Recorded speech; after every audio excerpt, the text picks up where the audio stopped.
On my 70th birthday, my daughter Rachel whispered to her husband Grant, "I'll distract him. You go to his house and change the locks." But when Grant came back bursting into the restaurant where I was sitting, he froze. His face was pale, and he gasped, "Something went wrong. Your father." My name is Owen Mitchell. I am 70 years old. And what I discovered that night, it ripped my world apart. If you have ever felt betrayed by the people you trusted most, please hit that like button and tell me in the comments where you are watching from. Subscribe to the channel because you will not believe what I did next. Now let me tell you how it all started, how my perfect family turned into this nightmare. The day began in silence. It was my 70th birthday, but the house felt wrong. It was the first birthday since my wife Clara passed away 6 months ago. The silence in the house was deafening. Clara was the life of this place. She was the one who would have been baking a cake right now, the one who would have filled these rooms with laughter. Now there was just emptiness. Rachel, my daughter, and her husband Grant insisted on taking me out. They had been relentless about it all week.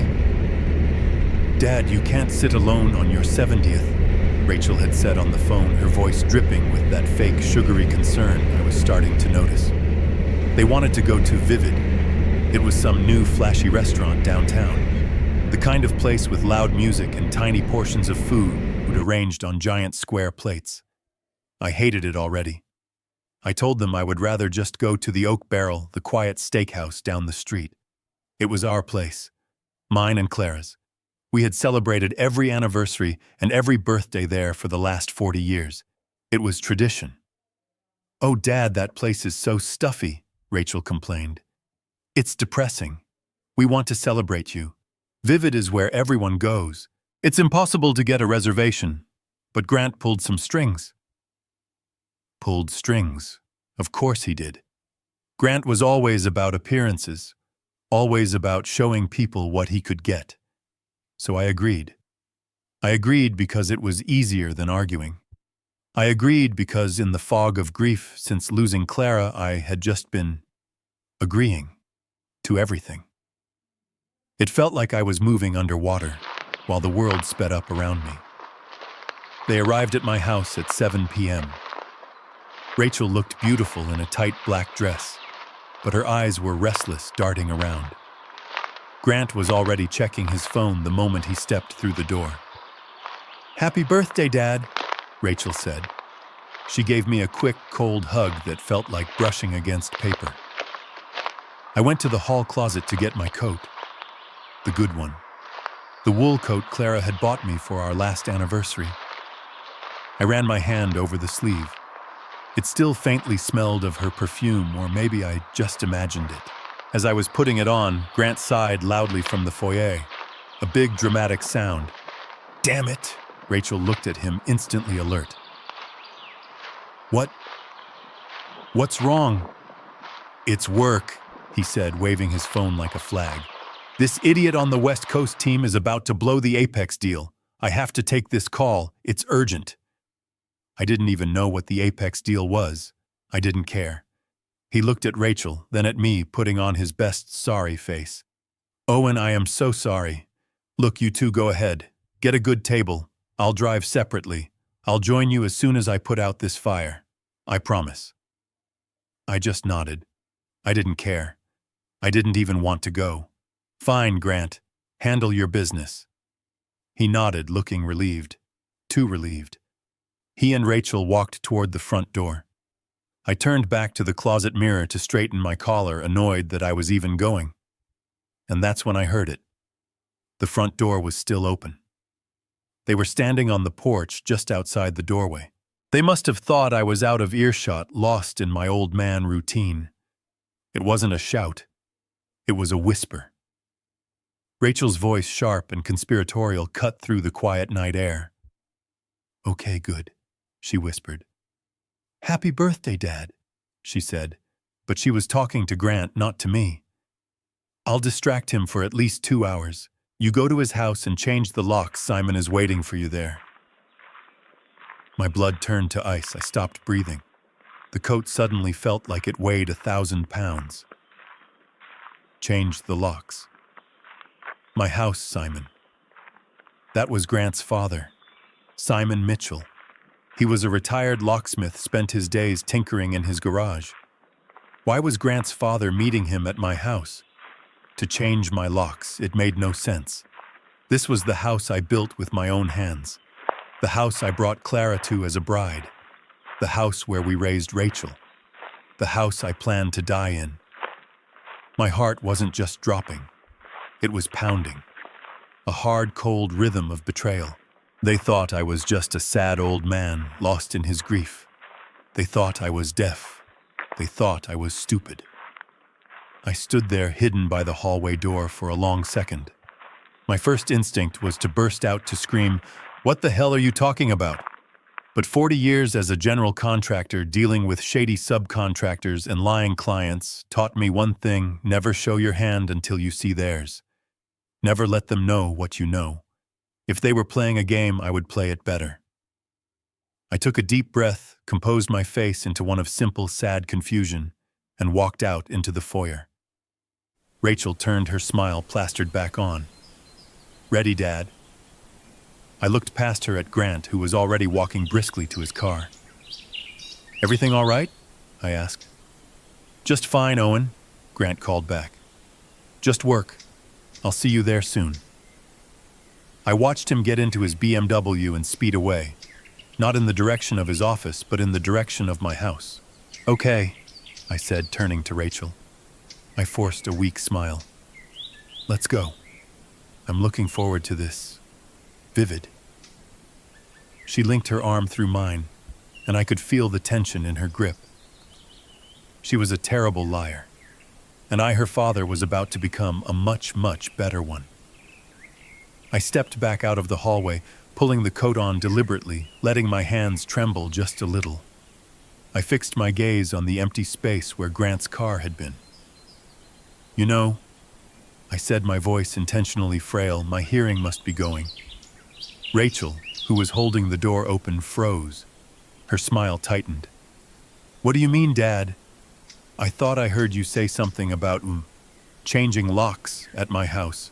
It was a direct hit. I watched her. She didn't just freeze. She flinched. It was the same reaction she had as a child when she was caught sneaking cookies before dinner.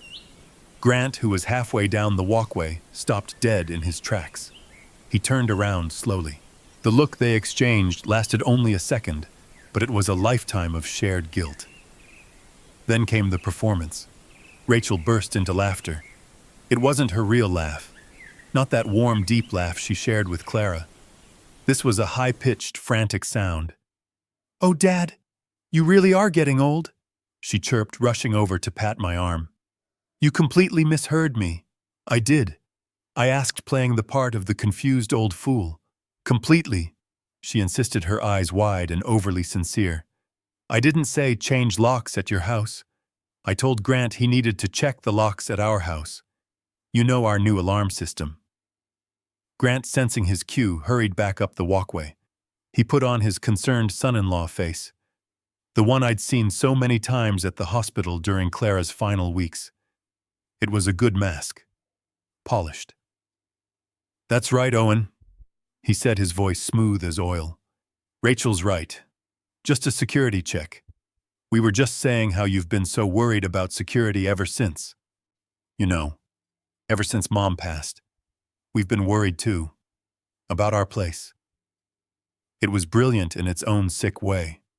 They took my grief, my very real fear of being alone after Clara died, and they twisted it. They weaponized my vulnerability to cover their lie. Worried about security. I looked at Grant. This was the man who 2 years ago came to me in tears. His hot new tech startup had failed. That's what he told me. He said he owed dangerous people. He needed $500,000, or he'd lose everything, maybe even his life. I looked at Rachel, my only daughter, her face pale with manufactured fear, as she begged me to help her husband. So I did. I liquidated half of my retirement fund. The money Clara and I had saved for our old age for the cruises we were supposed to take for the grandkids' college funds. I gave it to him. $500,000. I saved him. And now here he was patting me on the shoulder like I was a senile dog. Exactly, Owen. He continued smiling. My new alarm system, you know. It's been acting up. I just needed Simon, my dad, to meet me there and take a look. You know he's the only one I trust with locks. It was almost perfect. They used a kernel of truth Simon was a locksmith to sell the lie. They were good. They were a team. They had practiced this. How many other lies had they told me? How many other things had I misheard? I looked from Rachel's bright, frantic eyes to Grant's smooth, reassuring smile. I saw the greed underneath. It was so clear now, like a crack in a perfect vase. They weren't just taking me to dinner for my birthday. They were performing an act. They were managing their asset. And I was the asset. Or rather, the house was. The house I built. The house where I'd patched Rachel's scraped knees and hosted her 16th birthday party. The house I'd just finished paying the mortgage on the mortgage I'd worked double shifts for 25 years to clear. They wanted it. I had to force the anger down. It tasted like metal in my throat. If I exploded now, I'd lose. They would just call me a crazy, grieving old man. They would double lock the doors, and I'd never get back in. No. I had to play their game. I had to be the man they thought I was. I let out a long, slow sigh. I chuckled, shaking my head. Well, don't I feel foolish, I said, rubbing the back of my neck. I'm so sorry, kids.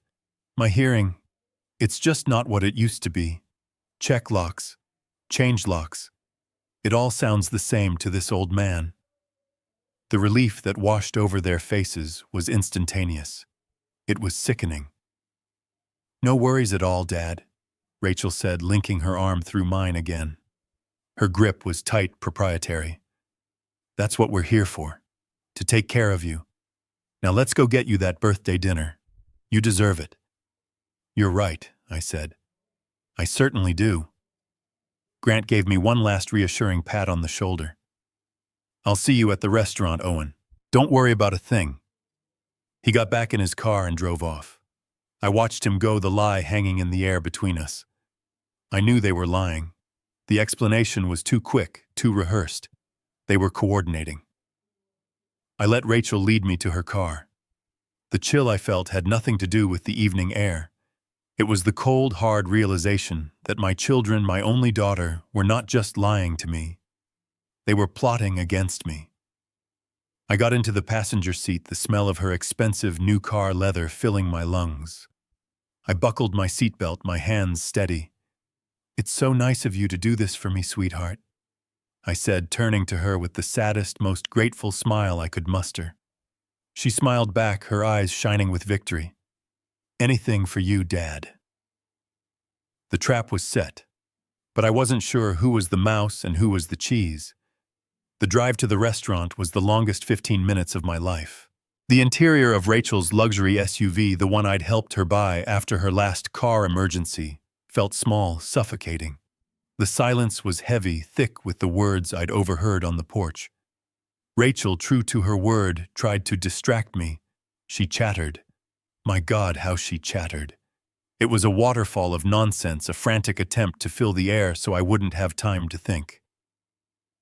Look at the traffic tonight, Dad. Just awful, isn't it?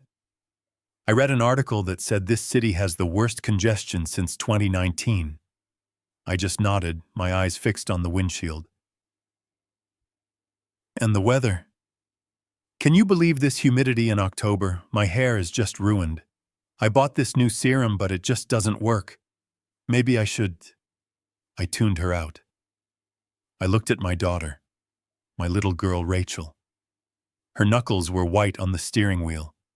She was talking about hair serum, but her eyes were scanning the rearview mirror as if she was afraid of being followed. She wasn't distracting me. She was distracting herself. She was nervous. Good.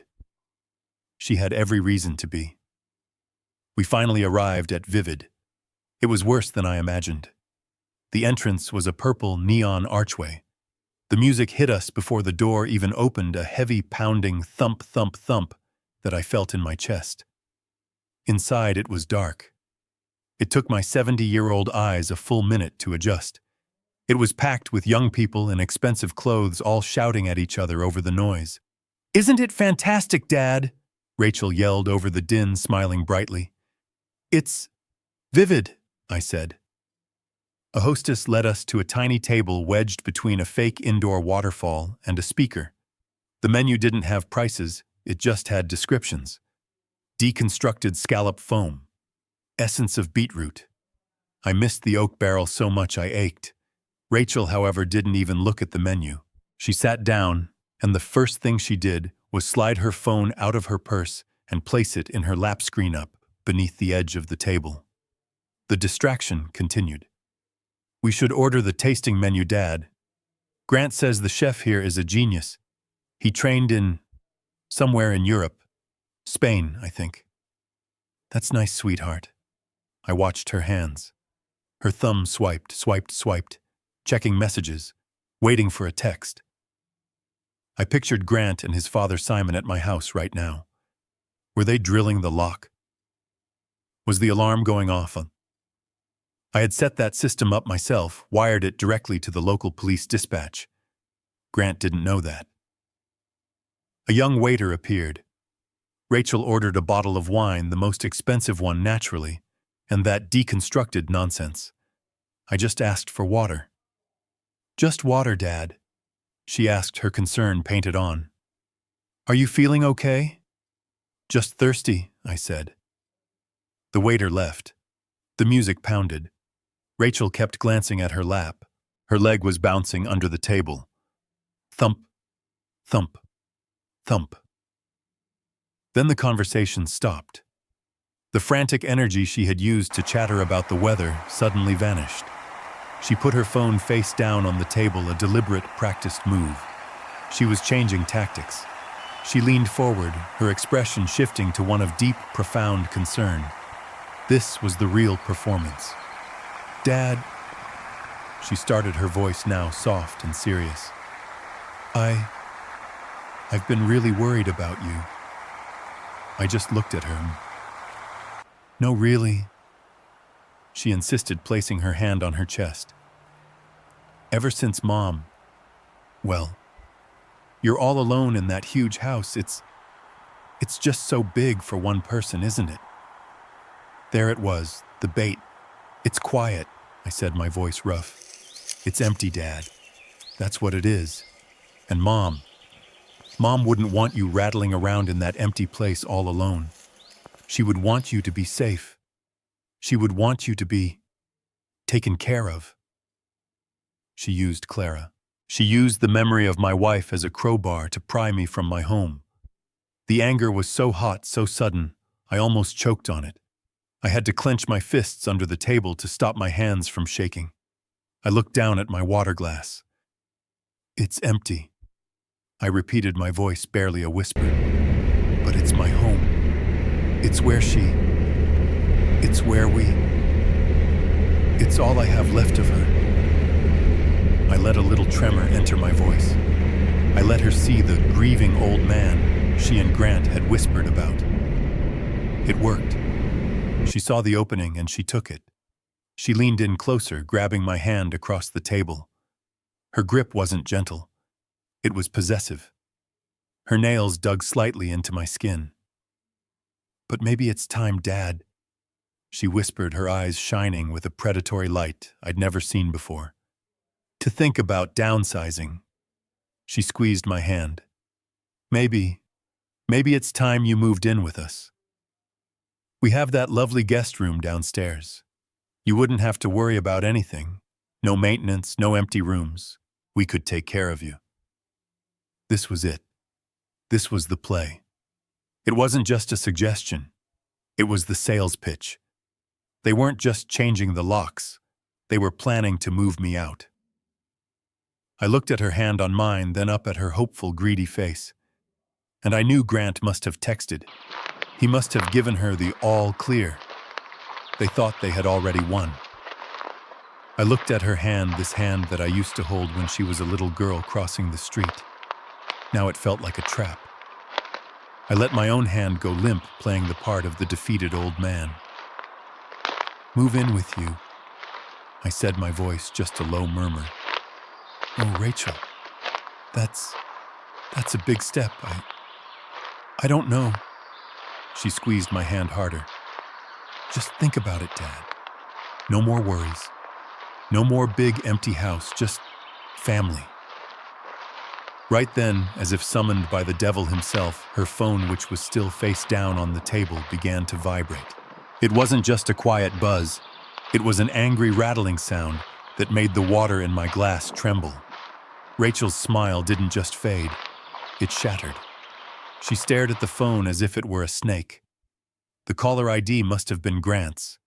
The pounding music of the restaurant seemed to fade away. All I could hear was that insistent, desperate buzzing. Psst, psst, psst. She couldn't ignore this one. This wasn't a simple text. This was panic. She grabbed the phone, her movements jerky. She fumbled the phone, almost dropping it. She glanced at me, her eyes wide with forced apology. "Dad, I am so sorry," she said, her voice suddenly high and tight. It's my boss, Mr. Henderson. He never calls after hours. This must be an emergency. I have to take this. I'll be right back." She lied. She lied again, so easily. It wasn't Mr. Henderson. It was Grant. I knew it. She knew she assumed I didn't know. She shot up from the table, knocking her chair back slightly, and practically ran toward the restaurant's lobby, past the fake waterfall, and toward the restrooms. I waited. 1 beat, 2 beats. I wasn't born yesterday. I didn't build a contracting empire from scratch by being a fool. And I certainly wasn't going to sit there like a lamb while the wolves decided how to carve me up. I slowly pushed my chair back, my movements careful, making a show of bracing my hands on my knees, as if the effort to stand was a challenge. "Ah," I grunted softly. "All this excitement. I think I need to use the men's room." I shuffled my feet, acting every one of my 70 years, and headed in the same direction Rachel had gone. The lobby was slightly quieter than the main dining room. The heavy thumping music was muffled by glass doors. I saw the signs for the restrooms down a short hallway, but I didn't go there. I saw Rachel. She wasn't in the hallway. She had pushed through a side door into a small dark alcove meant for waiters right next to a large potted palm tree. She was pacing back and forth in the shadows, her back to me. She had the phone pressed to her ear so hard her knuckles were white. I stepped back, positioning myself behind a large decorative stone pillar. I was just another shadow in the dimly lit lobby. And I listened. I only heard her side of the conversation, but it was more than enough. "Grant, what is wrong with you?" she hissed into the phone. Her voice was no longer the sweet, concerned daughter. It was sharp, cold, and terrified. "What do you mean you can't get in? I gave you the code, the old one." She paused, listening. Her whole body was rigid. "What do you mean it's not working? Did you try the back door? I told you he leaves the key." Another pause, longer this time. "What?" she shrieked, then quickly lowered her voice, looking around frantically. "What do you mean the system is new? You said you checked it last week. You said this would be easy." She was almost vibrating with fury. She gripped the phone with both hands. "So break it, Grant. Just break the damn door down. What is Simon doing? Isn't he the locksmith? Tell him to drill the lock. I don't care. Just get it done." I watched her listen again. Her face, even in the dim light, was a mask of disbelief. The color drained from her cheeks until she was as pale as marble. "What?" she whispered. She put her hand against the wall to steady herself. "What do you mean?" "Trapped." She looked at her phone, then put it back to her ear. Her voice now a terrified, trembling whisper that I could barely hear. "What the hell are you talking about, Grant?" Her terrified whisper was still hanging in the air, when the main doors of the restaurant burst open. They didn't just open, they slammed against the interior walls with a crash that cut through the pounding music. The entire restaurant, a sea of shouting young people and clinking glasses, fell silent for a half second. I saw him first. It was Grant. But this wasn't the slick, confident son-in-law who had left my house an hour ago waving his phone and talking about the Apex deal. This was a different man. His face was the color of chalk, gleaming with a layer of cold sweat under the restaurant's ridiculous purple lights. His $800 suit jacket was twisted.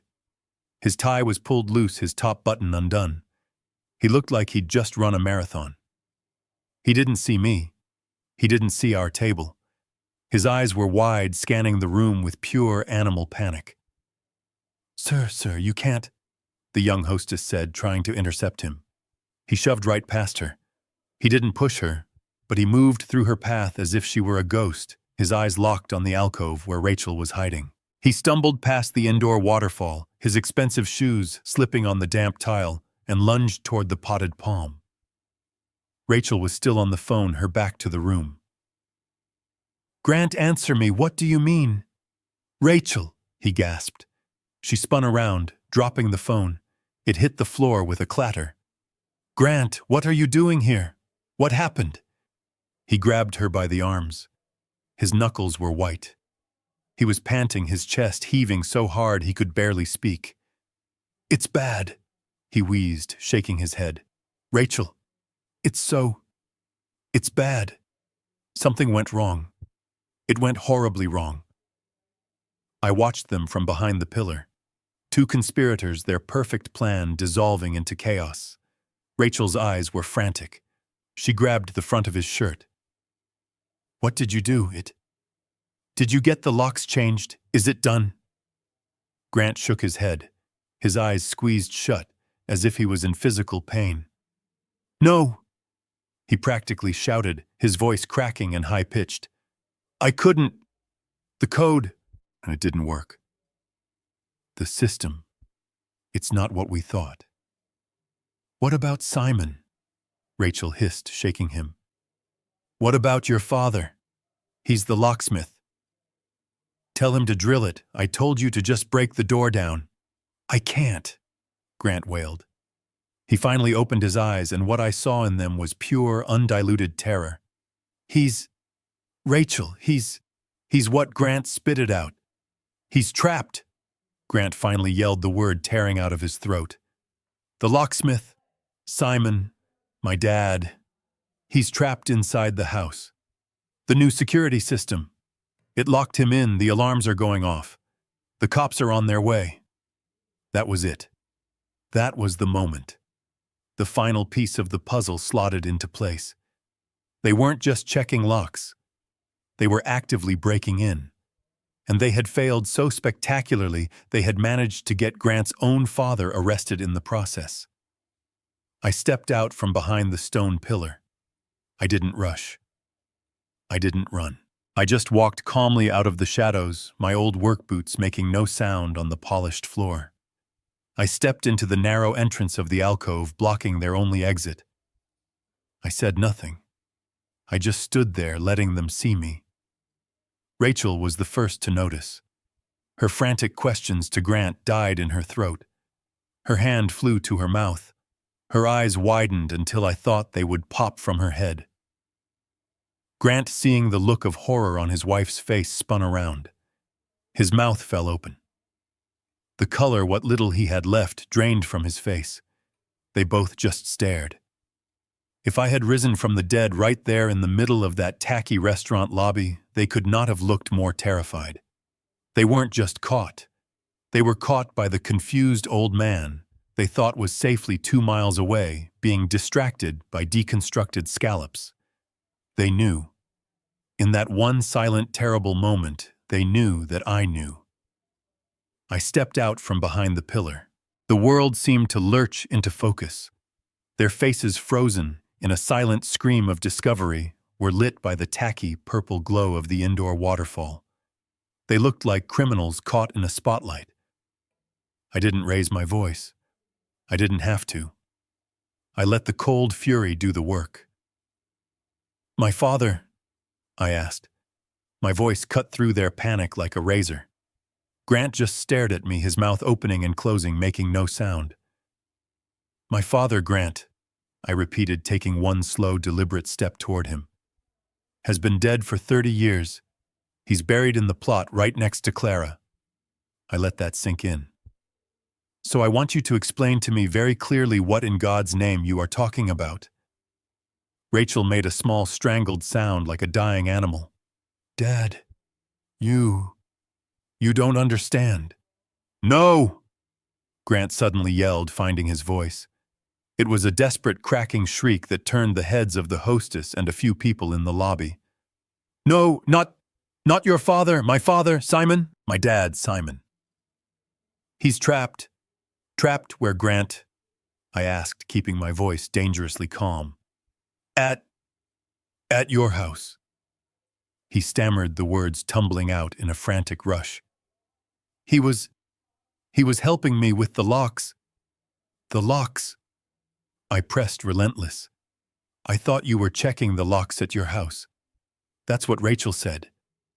"No. Yes, I mean, I lied," he finally admitted. The confession burst out of him, sweaty and desperate. I was trying to surprise you. For your birthday, a gift I was upgrading your security system." Rachel, seeing the new lie, grabbed onto it like a drowning woman seizing a piece of driftwood. "Yes, a gift," she chimed in, her voice unnaturally high.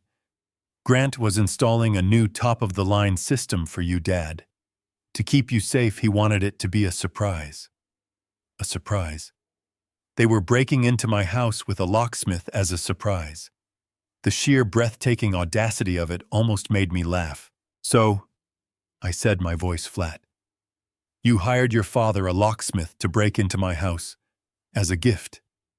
"No, not break in," Grant yelled, rubbing his hands violently over his face, smearing the sweat. "I was just replacing the locks and the damn system I installed last week. It malfunctioned." I froze. The system I installed last week. That was the key. A security system he installed last week. I had never authorized a new system. I didn't need one. My house was a fortress. I built it myself, solid brick walls, reinforced steel door frames, and half-inch deadbolts that I installed with my own hands 30 years ago. The system Clara and I had was simple, hardwired, and reliable. It worked perfectly. Why would he install a new one unless he needed administrative control? Unless he needed a way to lock me out, not lock others in? And now, in a perfect twist of fate, his own father was the first victim of his high-tech, unauthorized trap. "It locked him in." Grant was almost sobbing now. "He's inside and the alarms are going off, the silent alarm. It went straight to the police. They're coming. They're going to think he's a burglar. They're going to arrest him." He grabbed my arm. His grip wasn't threatening. It was desperate, like a child's. "Dad, Owen, please, you have to come with us. You have to tell them it was a misunderstanding." Rachel was already running for the main doors, digging in her purse for her keys. "Grant's right, Dad. We have to go. Now they're going to arrest Simon." Oh my God, this is a nightmare. They weren't worried about Simon. Not really. They were worried about themselves. They were worried about their entire pathetic plan being exposed by their own incompetence. They hustled me out of the restaurant, past the stunned hostess and the curious diners who were watching the drama unfold. We burst out into the cool night air. Grant didn't even wait for the valet. He sprinted down the ramp, yelling his ticket number, and threw a wad of cash at the attendant. He yanked open the back door of his BMW for me, almost pushing me inside like I was a sack of potatoes. "Get in, Dad! Get in!" He jumped into the driver's seat. Rachel dove into the passenger side, slamming the door. "Drive, Grant! Just drive!" she screamed. Grant slammed the car into gear, the tires squealing as he peeled out of the parking garage. He looked at me in the rearview mirror, his eyes wild with terror. "Dad, please. he begged, his voice cracking. You have to tell them it was all your idea. You have to tell them you asked for the upgrade. If you don't, they're going to arrest my father. Grant drove like his life depended on it, because I realized it probably did. He wasn't just speeding, he was fleeing. He ran a red light 2 blocks from the restaurant, earning a long, angry honk from a truck. Grant, slow down, you're going to kill us, Rachel shrieked, bracing her hands against the dashboard. I can't, he yelled back, his voice cracking, his eyes darting between the road and the rearview mirror, as if he expected to be followed. Don't you understand? My father is 72 years old. He has a heart condition. What if this kills him? We have to get there. A heart condition. I filed that little fact away.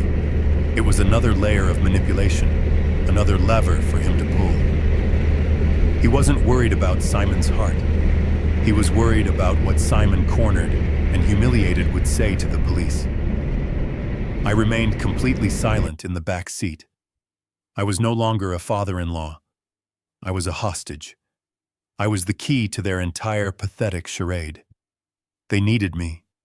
They needed the confused old man to show up and save them. We heard the sirens before we saw the lights. 2 blocks from my street, the night sky was flashing alive and pulsing. It wasn't just one police car. It looked like the entire district precinct was parked on my lawn. Red and blue lights flashed in a frantic, silent rhythm, painting the fronts of my neighbors' houses in strobing, nightmarish colors. Grant slammed on the brakes, pulling the BMW halfway onto the curb, blocking a fire truck. A fireman in full gear immediately started yelling at him to move the vehicle.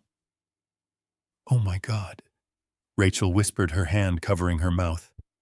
Oh my God. Grant, look at this. It was a circus. My quiet, peaceful street, the one Clara and I had cherished for its tranquility, was a public spectacle. Neighbors I had known for 40 years were standing on their lawns in bathrobes and slippers, their arms crossed, watching. Mrs. Henderson, from 2 doors down, the neighborhood's chief information officer, looked like she was memorizing every detail for her morning report. And there, in the center of it all, illuminated by the flashing lights on my front lawn, was Simon. He wasn't in handcuffs. Not yet. He was sitting on the edge of an ambulance bumper, a silver mylar shock blanket wrapped around his shoulders. He looked small, pale, and utterly pathetic. An EMT was strapping a blood pressure cuff to his arm. Simon, a man I'd always known to be proud, almost arrogant, was visibly trembling. He kept his eyes fixed on the pavement, refusing to look at the circus his son had created. He looked ashamed. Grant, Rachel, and I scrambled out of the car. In that instant, every head on the street turned in unison. I could feel their eyes on me. The poor old widower, Owen. What trouble had he gotten himself into now? A police officer built like a refrigerator saw us approaching and immediately walked over. His hand was resting on his holstered weapon, and his expression was one of absolute zero patience. His name tag read, Kowalski. "Who are you people?" he barked, shining a blinding flashlight directly in Grant's face. This is his house," Grant stammered frantically, pointing at me. "This is Owen Mitchell. I'm his son-in-law, Grant. This is my wife, Rachel. We were at dinner with him." Kowalski turned the heavy beam on me. I blinked, raising a hand to shield my eyes. "You're Mr. Mitchell. You live here." "I am," I said, my voice steady. "What in the world happened here, officer? What happened?" Kowalski said, his voice dripping with suspicion. "Is that we got a high-priority silent alarm from this address. Class 1 automated burglary in progress. We arrive and the house is locked up tighter than a drum. We hear a man inside yelling that he's trapped. We had to breach your back door." He jerked his thumb toward Simon, who flinched at the sound of the officer's voice. "We found him," Kowalski said, "stuck in the main hallway. He claims..." The officer paused to check his notepad. "He's your father-in-law's father." He looked at Grant. "That's your dad." Yes. Grant said, his voice high-pitched. It's all a terrible misunderstanding. Kowalski ignored him. His eyes were locked on me. He was analyzing me, the confused old man in the nice coat. Mr. Mitchell, your relative, claims he was here at your request. He said you called him to check on a gas leak. I saw the lie. The desperate, clumsy, idiotic lie. A gas leak. The officer continued, his eyes narrowing. Which is funny, because when we arrived, your brand new top-of-the-line Fortress security system was blaring. The one that, according to our dispatch, was just installed last week. And it wasn't a gas alarm, sir. It was a tamper alarm. Someone tried to bypass the main sensors and the system locked down. Locked him right inside. Seems it's a very good system. Kowalski shined the light back on my face full beam. So, Mr. Mitchell, I need a clear answer. Did you or did you not ask this man to come here tonight to check on a gas leak? This was it. The moment of truth. I looked past the officer's broad shoulder. I saw Simon trembling on the bumper, finally looking up at me with pleading, terrified eyes. I looked at Grant, who was mouthing the word please at me, his face a mask of desperation. And I looked at Rachel, my daughter, my only child. Her face was streaked with tears, her hands clasped together as if in prayer, silently begging me to save them. They had lied to me. They had plotted against me. They had tried to steal my home. I had two choices. I could tell the truth. Right here, right now. I could say, no, officer, I've never seen that man before in my life. I could send Simon to jail and watch their entire scheme unravel on my front lawn in front of the whole neighborhood. Or I could play their game. I held the silence for 1 second longer. I looked at Officer Kowalski. I let my shoulders slump. I took a deep, shaky breath, letting my hands tremble. I looked at the ground, the very picture of a confused, grieving widower. I held the silence. I let Officer Kowalski's flashlight bore into me. I could feel the weight of his suspicion, the impatience radiating off him in waves. Beside me, I heard Grant make a tiny, choked sound, a suppressed whimper of pure panic. Rachel was holding her breath so hard, I thought she might pass out. This was the pivot. The entire future, mine and theirs, balanced on the head of this single pin. I took a shaky breath. I let my shoulders slump, pulling my wool coat tighter around me, as if I were cold, as if I were just a frail old man, overwhelmed by the flashing lights and the shouting. Officer, I began, my voice intentionally weak and reedy. Officer, oh my goodness, this is all my fault. Kowalski's expression didn't change, but his head tilted slightly. Your fault, Mr. Mitchell? Yes, I said, rubbing my temples. My memory, ever since my wife Clara passed, it's like a sieve. I looked toward Simon, who was still staring at me, his eyes wide with a desperate plea. The gas leak, I said, snapping my fingers as if the memory had just struggled to the surface. Oh dear Lord, that's right, the gas leak. I looked at Grant, my eyes wide with feigned realization. Grant, you were right, I did ask you to check it. I smelled gas near the furnace this morning. Or was it yesterday? I looked back at the officer, my face a perfect mask of bewildered embarrassment. I completely forgot. I'm so sorry. Grant jumped on the opening I gave him. See, officer, I told you my father-in-law asked me to check it. I couldn't come, so I sent my own father, Simon. He's a professional. I must have given him the wrong disarm code for the new system. The new system, Kowalski asked, his eyes narrowing again. Yes. I jumped in before Grant could. This Fortress thing. I waved a trembling hand at my house. My son-in-law, I said, gesturing to Grant. He's been so worried about me being alone. He installed it just last week. It's very complicated. Too many buttons. It must be, you said it was sensitive. It's a high-end system, sir.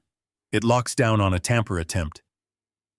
Kowalski said, his tone softening just a fraction from suspicious to annoyed. A tamper attempt, I said, letting my voice rise in false indignation. Simon wasn't tampering.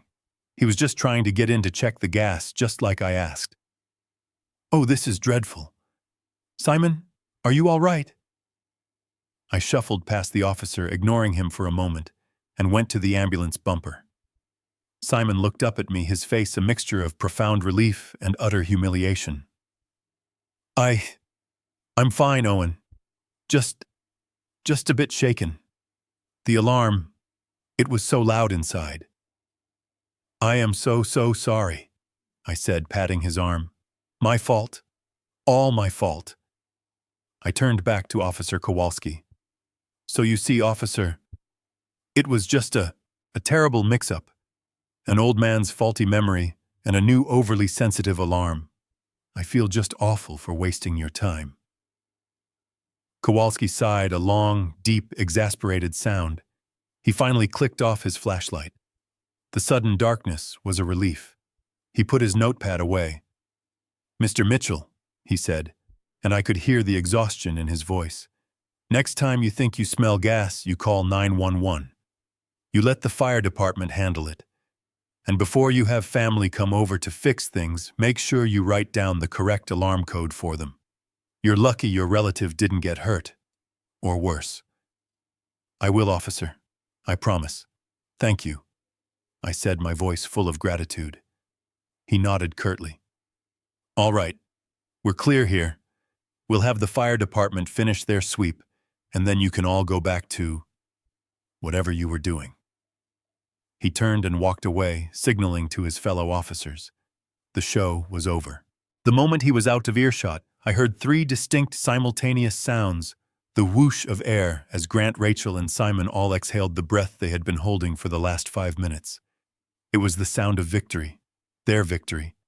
Rachel rushed over and threw her arms around me. Oh, Dad, you were wonderful, thank you. Thank you.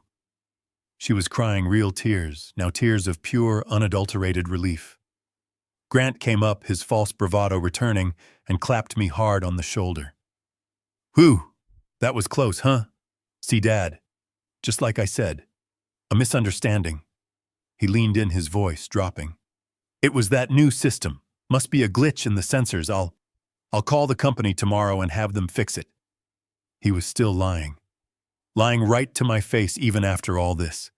He was blaming a glitch for a trap he had set. They thought I had believed them. They thought I had saved them because I was a confused, senile old man who had genuinely forgotten. They had no idea I had saved them because I needed them to keep thinking I was a confused, senile old man. I pulled away from Rachel's hug, letting my body sag with fake exhaustion. Oh my, I said, wiping my brow. That was too much for me. All those lights, the neighbors. I know, Dad. I know, Rachel said, stroking my arm. Let's get you inside. No, I said, shaking my head. I looked at the house. The back door was probably splintered from where the police had breached it. No, I don't want to be here tonight. This was too much. I looked at them, my eyes wide and tired. Rachel, you know, I think you were right. This house, it's just too much. I need a break. Grant and Rachel exchanged a look. I could see the gears turning in their heads. This was their opening bigger than they could have hoped. What do you mean, Dad? Rachel asked, her voice soft. The fishing trip, I said. I was planning to go next week, but I think I'll go now, tonight, or first thing in the morning. I looked up at them. I need to get away. I think I'll go up to the lake for a few weeks just to clear my head. The sun wasn't even fully up. It was just a weak gray light filtering through the blinds, but Rachel and Grant were already at my door. 8 a.m. They were eager. Dad? You're up, Rachel chirped, her voice a little too bright. She was carrying a thermos. I made you coffee for the drive. Extra sweet, just how you like it. I never took my coffee sweet. Clara knew that. Rachel had forgotten. Or perhaps she never knew at all. "Thank you, sweetheart," I mumbled, taking the thermos. Grant was already in the driveway, standing by my old Ford F-150. He was loading my fishing gear, the rods, the tackle box, the cooler. He was handling them roughly, just cargo to be moved. I winced as he tossed my father's favorite reel into the truck bed. "Got you all packed up, Owen," he called out, wiping his hands on his expensive slacks. "You'll be on the lake before noon." Their relief was palpable. It stank of opportunity. They couldn't wait to get rid of me. They were practically vibrating with the need to have me gone. They saw me as the final obstacle. Last night I had been their savior, the confused old man who cleared their names with the police. Today I was the senile fool who was conveniently removing himself from the board so they could make their next move. I just need some peace," I said, leaning heavily on the truck door. I let my voice waver. "After last night, all those sirens, it was too much." Rachel rushed over her face, a perfect mask of daughterly concern. "I know, Dad. I know. It was terrifying. That's why this is such a good idea." She patted my arm. "You just go. Don't worry about anything here. Grant and I will handle the house. We'll get that security system fixed. We'll take care of everything. You just rest." "I'll bet you will," I thought. "Thank you, Rachel. You're a good daughter," I said. It felt like ash in my mouth. I climbed into the driver's seat. It felt strange. This was the truck I'd used for my contracting business for 20 years. The cab smelled of sawdust metal and old coffee. It smelled of work. Of me. "You'll call us when you get there?" Rachel asked, hovering by the window. "Oh. You know the reception up at the lake is terrible," I said, starting the engine. "I'll probably just unplug for a while. Don't you worry about me." "But Dad, I'll be fine, Rachel. I just need to be alone." I saw the look that passed between her and Grant. It was perfect. "Don't worry about me."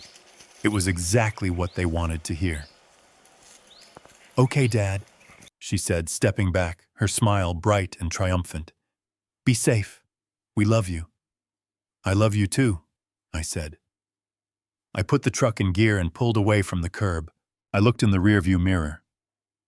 They stood on the sidewalk in front of my house watching me leave. They didn't go inside. They just stood there watching until I turned the corner, ensuring I was truly gone. The moment my truck disappeared, I saw Grant pull out his phone and pump his fist in the air. I drove for about 10 miles heading north toward the interstate just in case they were following. They weren't. They were too arrogant, too sure of themselves. At the next exit, I pulled off the highway. I drove through the sleepy downtown streets until I reached the industrial park on the south side of town. The part of town they never visited. I wasn't going to the lake. I wasn't going fishing. I was going to war. I pulled into the gravel lot of Mitchell Construction. The sign was faded. I'd built the business from nothing, just 2 hands and a toolbox. I hadn't officially retired, not really. I'd just stopped. When Clara got sick, I handed the day-to-day operations over to my foreman. I hadn't been back in 6 months. I parked the truck and walked into the cavernous workshop. The smell of welding ozone motor oil and fresh-cut lumber hit me. It felt more like home than my actual house did right now. In the back office, sitting behind a desk covered in blueprints and 3 different computer monitors, was Milo. Milo Petrucci. He's 68 years old, built like a fire hydrant with hands like leather-bound bricks. He'd been my first ever hire 45 years ago. He was more than my foreman. He was the brother I never had. He was the one who sat with me in the hospital waiting room the night Clara was diagnosed. He was the one who helped me carry her casket. He was family in a way my own blood daughter no longer seemed to be. And he was secretly a complete computer genius. He built his own servers. He could probably hack the Pentagon if he was bored. He looked up from his screen, his reading glasses perched on his nose. He saw me and his gruff expression broke into a rare, wide smile. "Owen, what the hell are you doing here? I thought you were, grieving." I said, closing the office door behind me. "I dropped my fishing trip lie. Now I'm just angry." His smile faded. He took off his glasses. "What's wrong?" "What did those two jackals do now?" Milo never trusted Grant. He called him the Gucci suit. He said a man who never got his hands dirty couldn't be trusted. How right he was. I sat down in the old wooden chair opposite his desk. It squeaked under my weight, the same squeak it had for 20 years. "Milo," I said, my voice low and hard. "They think I'm senile. They think I'm a lamb cam. A confused old fool." "You," Milo snorted. "You're the sharpest man I know. What is this about? They're trying to take my house, Milo, right now, while they think I'm off fishing." Milo's face darkened. He didn't question me. He just nodded his loyalty absolute. He turned to his main monitor and cracked his knuckles. "Who do I need to find, boss?" "Everyone," I said. "Start with Grant, his company, his debts, and I want to know about something called Apex Holdings. And Milo, I need you to find out everything you can about the new security system he installed at my house." Milo's face was a mask of cold fury. He leaned back in his ancient squeaking office chair and crossed his massive arms. "A confused old fool, you." He snorted a sound like gravel turning in a cement mixer. Those goddamn vultures. I never liked him, Owen. I told you that. I told you he had weak eyes." "You did, Milo. You did." I sat down, the familiar squeak of the visitor's chair, a strange comfort. "But he's not just weak. He's desperate. And he's stupid. He tried to have his own father break into my house last night, and they got caught." Milo's eyebrows shot up. "What, you're kidding me?" "Kidding. I wish I was. They got trapped by a new security system. Grant's excuse," I said, leaning forward, "is that he installed it for me last week as a surprise gift. He said it malfunctioned." "Bullshit," Milo spat. "You don't just install a system like that. Those things are locked down. You need authorization. You need passwords." "Exactly," I said. "That's what I need you to find first. The system was called Fortress Security. Grant said he installed it last week. I want to know who paid for it. I want to know who authorized the installation. And Milo, I want every log, every keystroke, every access attempt. I want to know exactly what they were doing at my house last night." Milo didn't say another word. He just turned to his main monitor. His setup looked ancient, a mismatched collection of computer cases and monitors from different decades, but I knew what was inside those machines. He built them himself. They were faster and more powerful than anything Grant could buy at a big box store. His thick, calloused fingers, the same fingers that could field strip a diesel engine, in 20 minutes flew across the keyboard with a speed that always amazed me.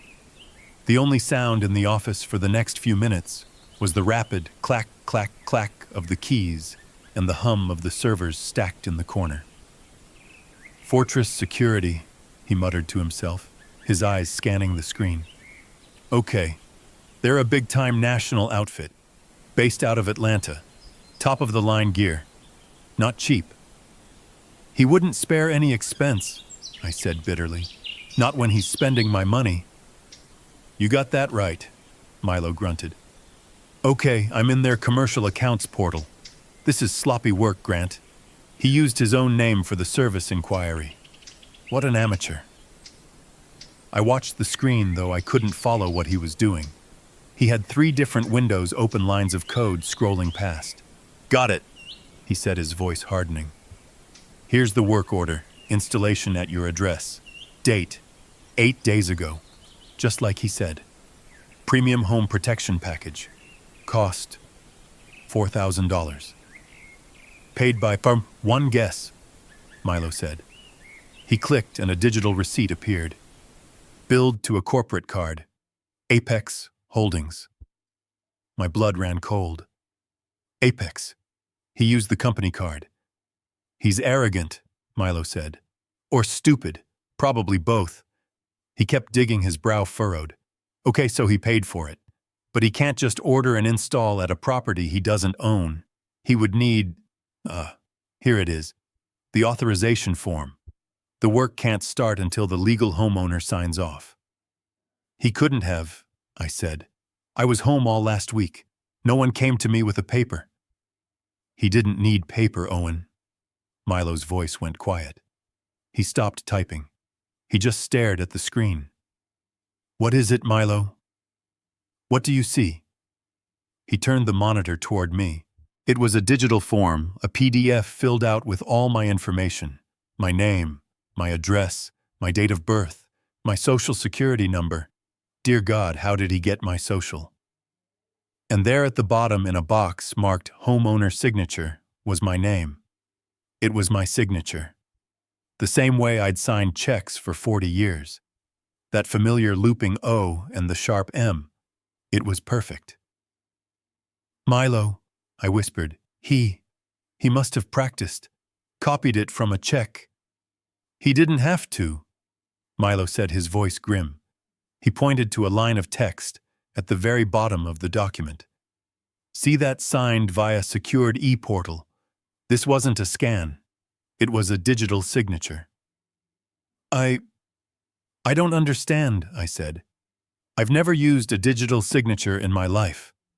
I don't even know what that is. I know you don't, Milo said. He typed a few more commands. Another window popped up, a list of account numbers. He didn't use your digital signature, Owen. He used your power of attorney. I stared at him confused. The POA, but that was for Clara, for the hospital, for her medical decisions.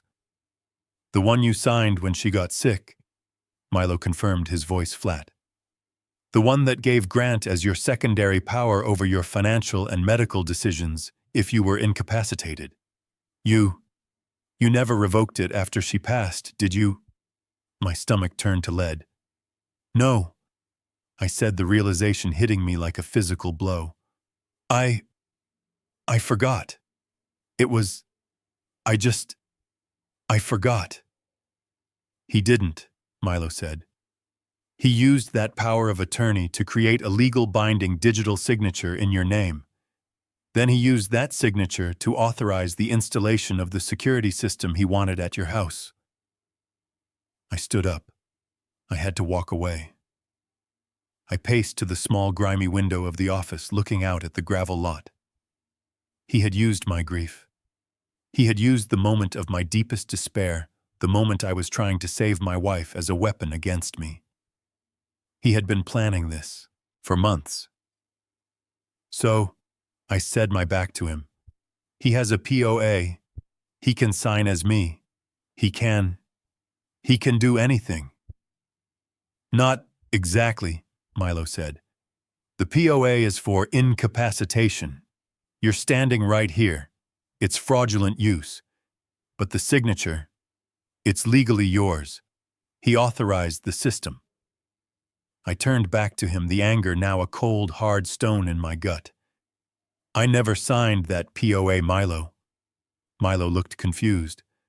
What, Owen? I was there. I drove you to the lawyer's office.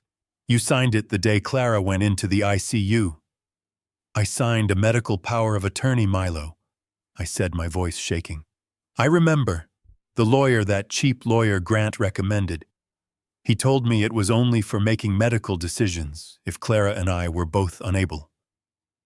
I looked at Milo. I never ever would have signed a financial POA. Not over to him.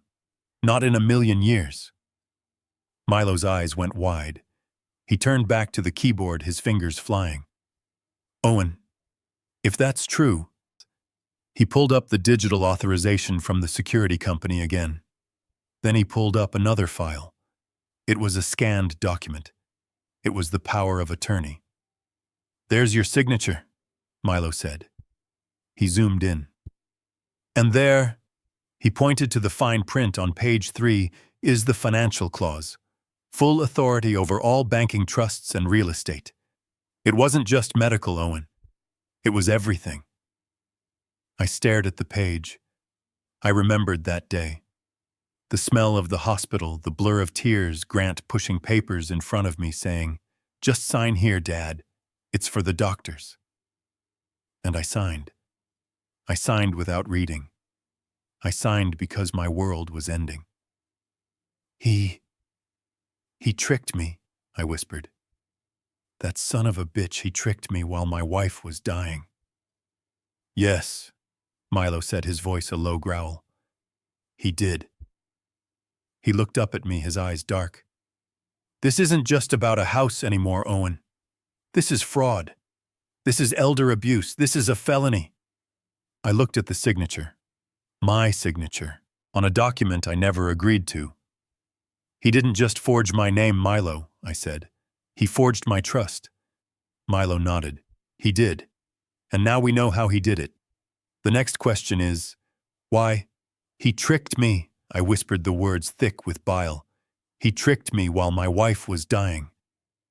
Milo's face was a block of granite. He just nodded, his own anger simmering beneath the surface. Yes, he did, Owen. He used that fraudulent POA to authorize the system. That was step one. But why? I asked, the fog of betrayal starting to clear, replaced by a cold, sharp-edged logic. Why did it fail? Grant said the system malfunctioned. He said it was a glitch that trapped his father. Let's find out, Milo said, his voice a low growl. He turned back to the keyboard, his fingers moving again. If he installed it, he created the logs. And if he created the logs, I can find them. You asked why it locked his father in. I bet you won't like the answer. I watched him pull up a new window on his main monitor. It looked different from the billing portal. It was a simple black screen with lines of white and green text. Timestamps, IP addresses, command prompts. This is it, Milo said. The Fortress system's internal server log. Every command, every button press, every error, all recorded. He scrolled down the page, his eyes scanning the lines of code. Here we go, he said, stopping. He pointed a thick finger at the screen. Last night, your birthday, 9:05 p.m. I leaned in. I didn't understand the code, but I understood the words. 9:05:14 p.m. Login attempt, user Grant. Access level admin. Password. Result failed. 9:06:22 p.m. login. Attempt user Grant. Access level admin. Password. Result failed. 9:07:01 p.m. login. Attempt user Simon. Access level admin. Password. Result failed. They were trying to log in, I said. So what? They forgot the password. No, Owen. Look what they were trying to log into, Milo said. He highlighted the line access level admin. They weren't trying to use the system, Milo explained, his voice flat. They weren't trying to arm or disarm it. They were trying to access the administrative controls. They were trying to get into the core programming. In English, Milo, what does that mean? Milo turned his chair to look me dead in the eye. It means they were trying to delete you, Owen. They were trying to change the master admin rights, erase your credentials, and assign full control to user Grant. The surprise wasn't a new system. The plan was for you to come home from your fishing trip, find your key didn't work, find your old alarm code was useless, and discover you were locked out of your own home permanently. They were staging a digital coup. I gripped the arms of the old wooden chair. Locked out. My own daughter. They were going to throw me out onto the street. But they failed, I said, the memory of Grant's panicked, sweaty face flashing in my mind. Why did they fail? Milo let out a short, harsh laugh. Because they're idiots, Owen. And because you built that house. He pointed back to the screen. This system is top of the line. It has 2 connection paths, the new fancy Wi-Fi module Grant installed, and the hard line, the old school Ethernet cable. Remember that Cat 5 cable you ran to the attic back in '98? The one you said was just in case. The backup line, I whispered. I never disconnected it. It's wired right into the main junction box. Well, the Fortress system found it and linked to it as a primary failsafe. Grant and Simon, they were trying to hack it through the Wi-Fi. They were using their passwords. Grant123, password, admin, Apex 1. But they couldn't get master control because the system kept defaulting to the hardline. Milo leaned in, his eyes gleaming. And the hardline, Owen, it still had your original admin password, the one only you would know. It hit me. Clara's birthday, I said, the words catching in my throat. Clara's birthday, Milo confirmed.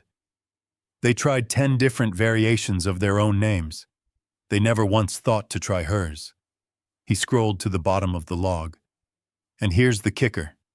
9:15:32 p.m. Admin login failure threshold exceeded. System lockdown protocol initiated. All external access denied. All internal locks engaged. Silent alarm triggered, police dispatch 911. Milo spun back around, a grim, triumphant smile on his face. They didn't just fail Owen. They trapped themselves. The system did exactly what it was designed to do. It identified a hostile takeover attempt, and it locked the burglar in the hallway until the cops arrived.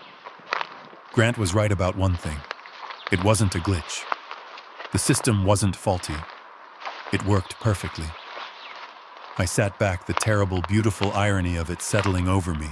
They were brought down by their own greed and their own incompetence. Signature forgery, fraudulent power of attorney, a complex criminal conspiracy to steal my house. I looked at Milo. The final terrifying question hung in the air, heavier than the smell of oil and steel. But why Milo? I asked. Why all this?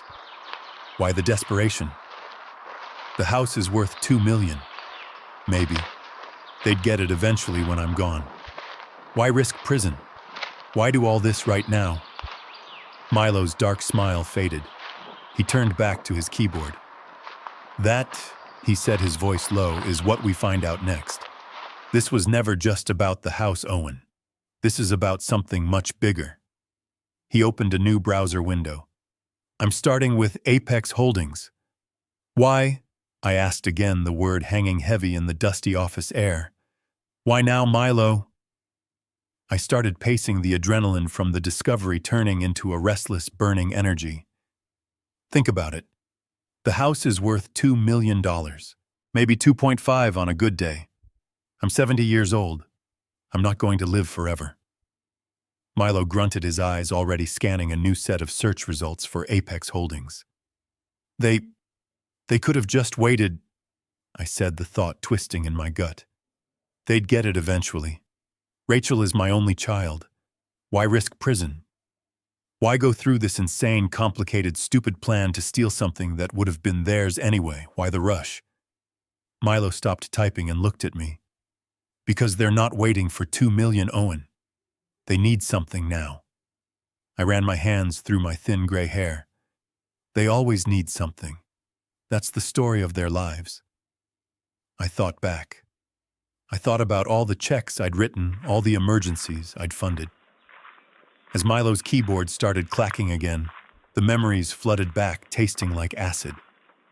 I remembered 2 years ago, just a few months after Clara's first diagnosis, when my world was already tilting on its axis. Grant and Rachel had shown up at the house.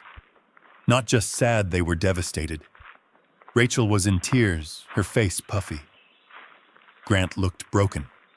He told me his startup, his brilliant new tech venture, had crashed. He said he'd been defrauded by his partners. He said he owed money, dangerous money. He needed $500,000 or they would be ruined. He said it with tears in his eyes. He begged me.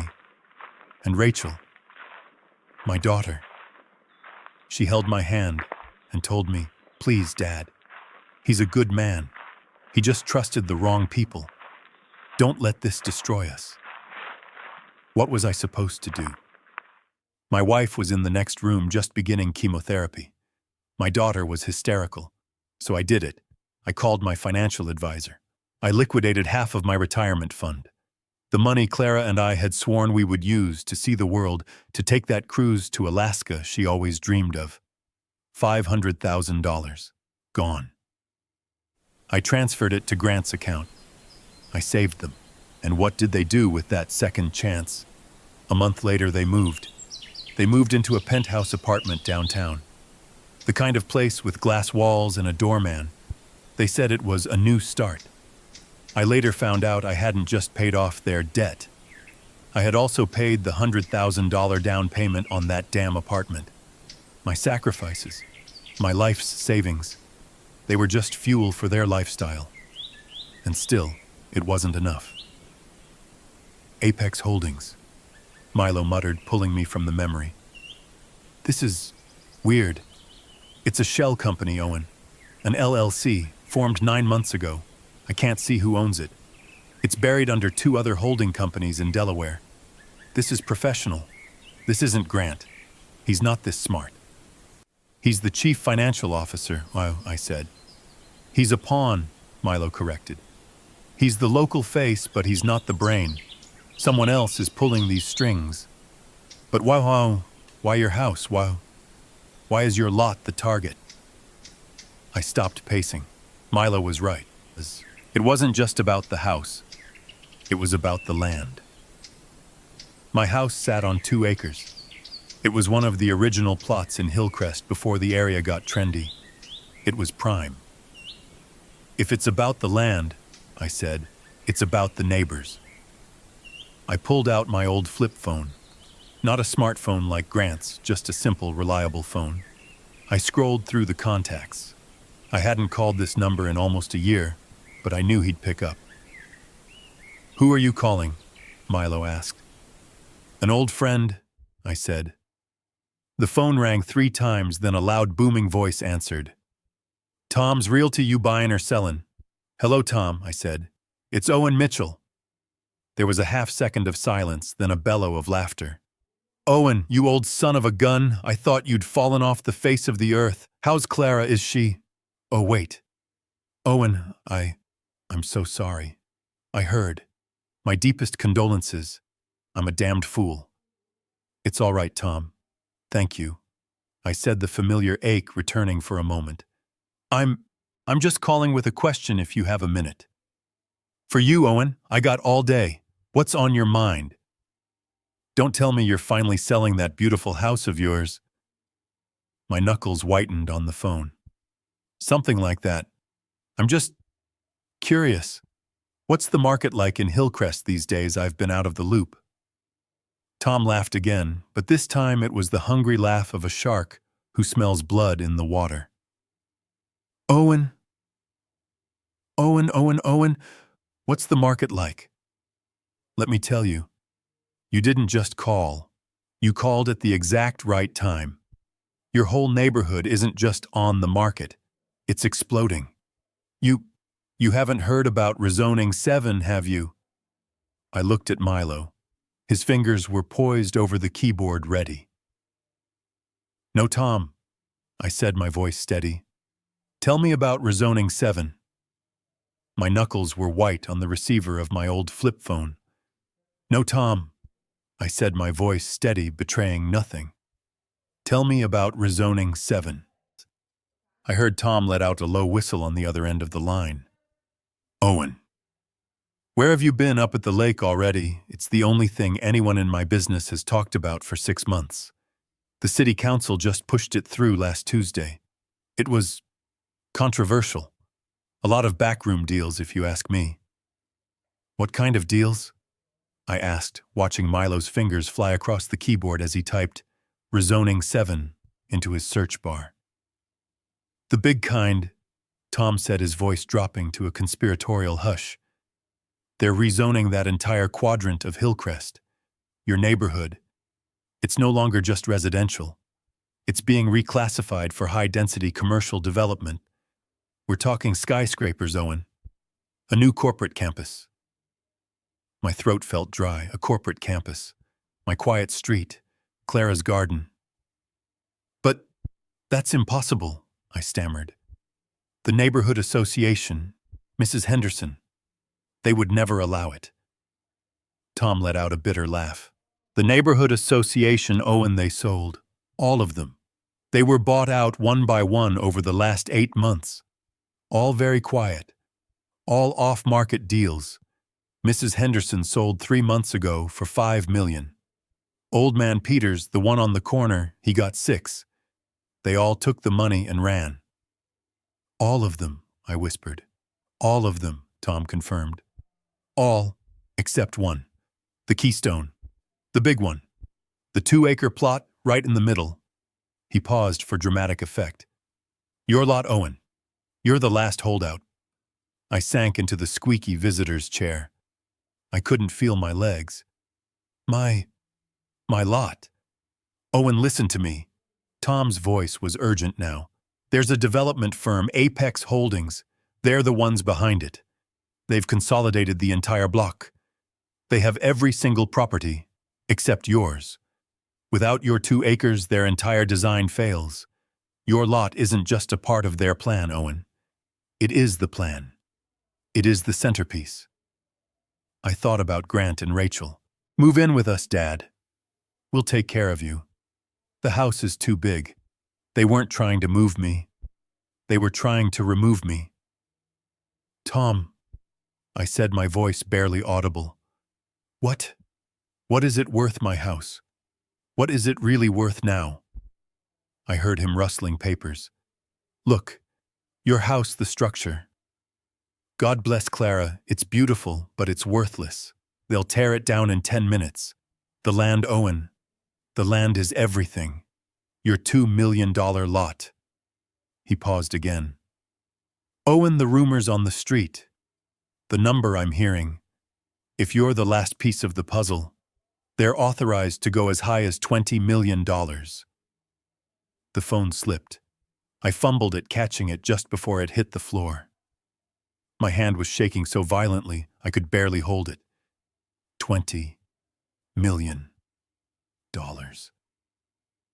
Tom, I whispered, I have to go. Owen, wait, he yelled. If you're thinking of selling, you cannot talk to them without me. You need representation. Owen, don't you sign anything. I won't, I said. I'll call you back. I hung up the phone. I placed it on the desk, but my hand stayed there, frozen, resting on the receiver. $20 million. I stared at the wall. I saw Clara's face. I saw the day we poured the foundation. I saw Rachel on her tricycle on the sidewalk. I saw Grant, his face pale and sweaty, in the restaurant lobby, screaming about his father being trapped. It was never about the house. It was never about taking care of me. It wasn't even about the $2 million. It was about $20 million. This was the rush. This was the apex deal Grant was screaming about on the phone. He wasn't just on the deal. He was trying to steal the deal. From me. Milo? I said, my voice hoarse. I couldn't turn my head. I just stared at the wall. Milo, you heard him. The only sound in the office was the frantic clack, clack, clack of his keyboard. He hadn't stopped typing since the call began. Milo, I repeated louder this time. The typing stopped. The sudden silence was deafening. Boss, Milo said. His voice was strange. It wasn't angry anymore. It was hollow. It sounded like the voice of a man who had just looked into the abyss. I slowly turned my chair. Milo was staring at his main monitor. His face, usually so ruddy and full of life, was the color of ash. He looked pale. He looked sick. Boss, he whispered again, not looking at me. I found it. Apex Holdings. And I asked, my heart pounding a slow, heavy drumbeat. It's a Delaware LLC, just like I said, buried deep. But I found the incorporation papers, the registered agent, I found the executive board list. He finally turned his head. His eyes met mine, and in them I saw a terrible, sickening pity. You know anyone on this board of directors? Milo, what is it? Who is on that board? Milo swallowed a hard, slow movement in his thick neck. He looked as if he was about to deliver a death sentence, and in a way he was. It's not the board, Owen. The board members are just ghosts, lawyers registered in Delaware. It's the executive list, the officers, the people running Apex Holdings. Who? I demanded. My voice was a rasp. Milo took a deep breath. He didn't speak. He just turned his monitor so I could see it clearly.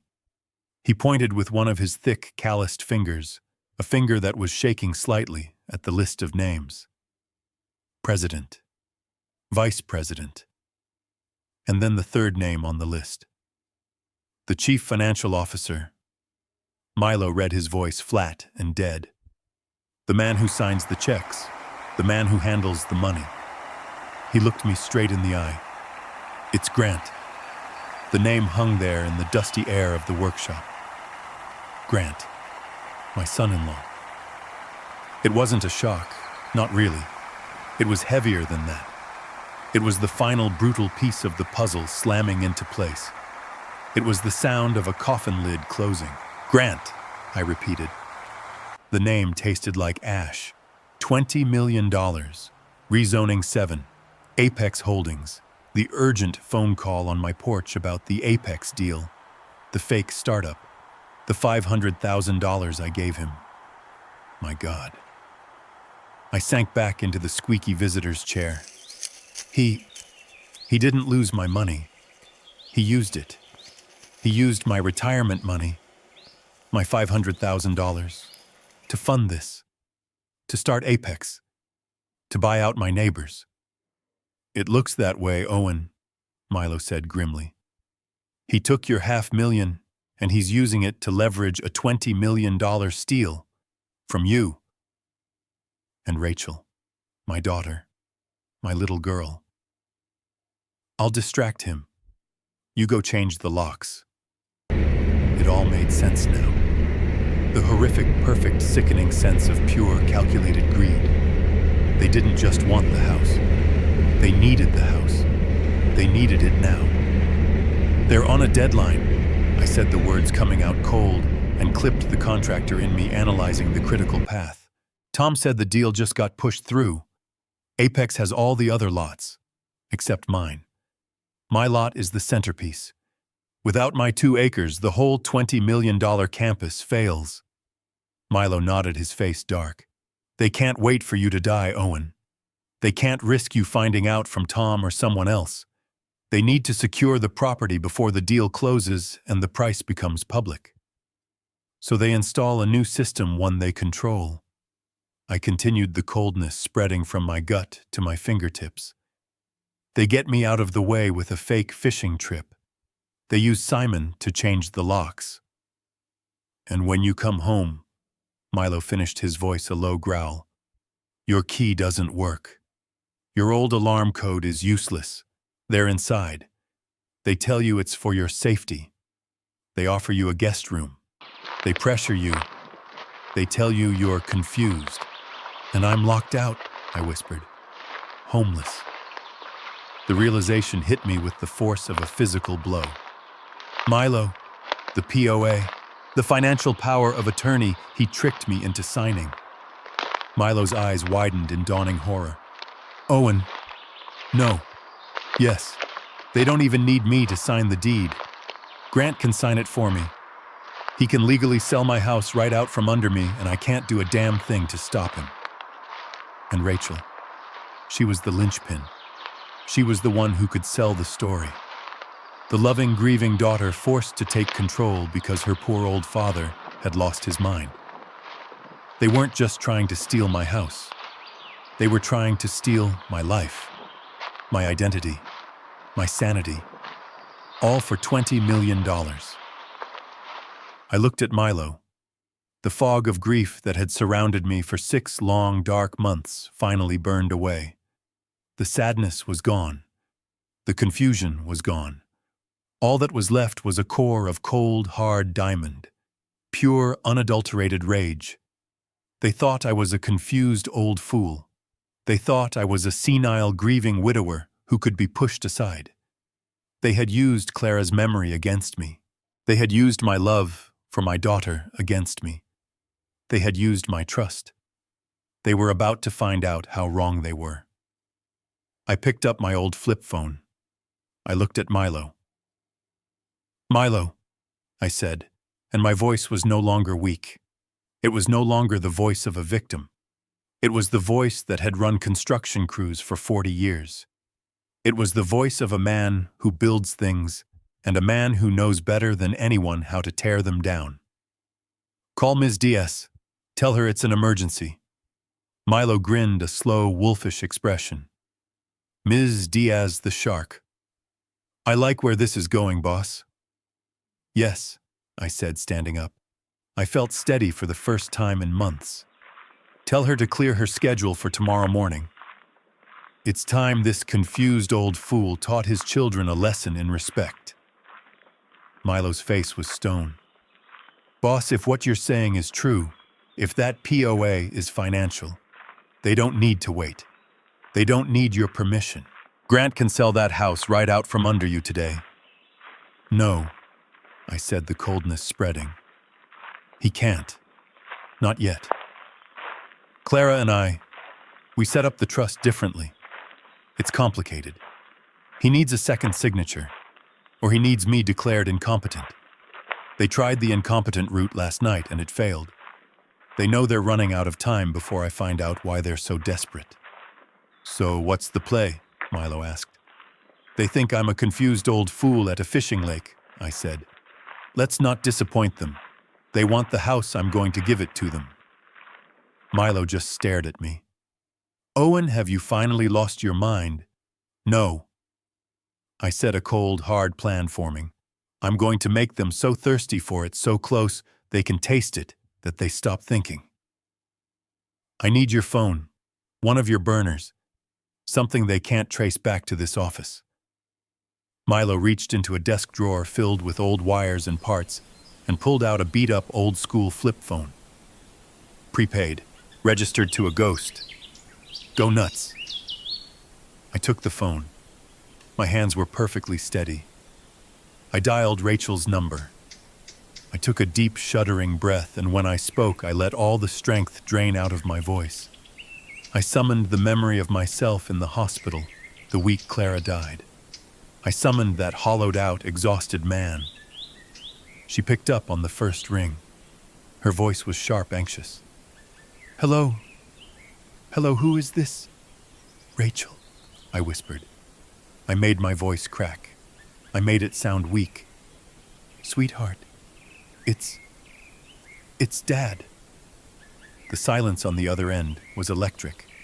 I heard a sharp intake of breath. "Dad. Oh my God, Dad. Where are you?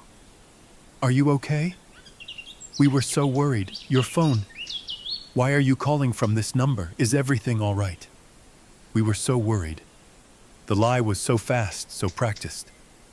I'm at the lake," I lied, letting a long, rattling sigh carry over the line. "My old phone. I think I dropped it in the water.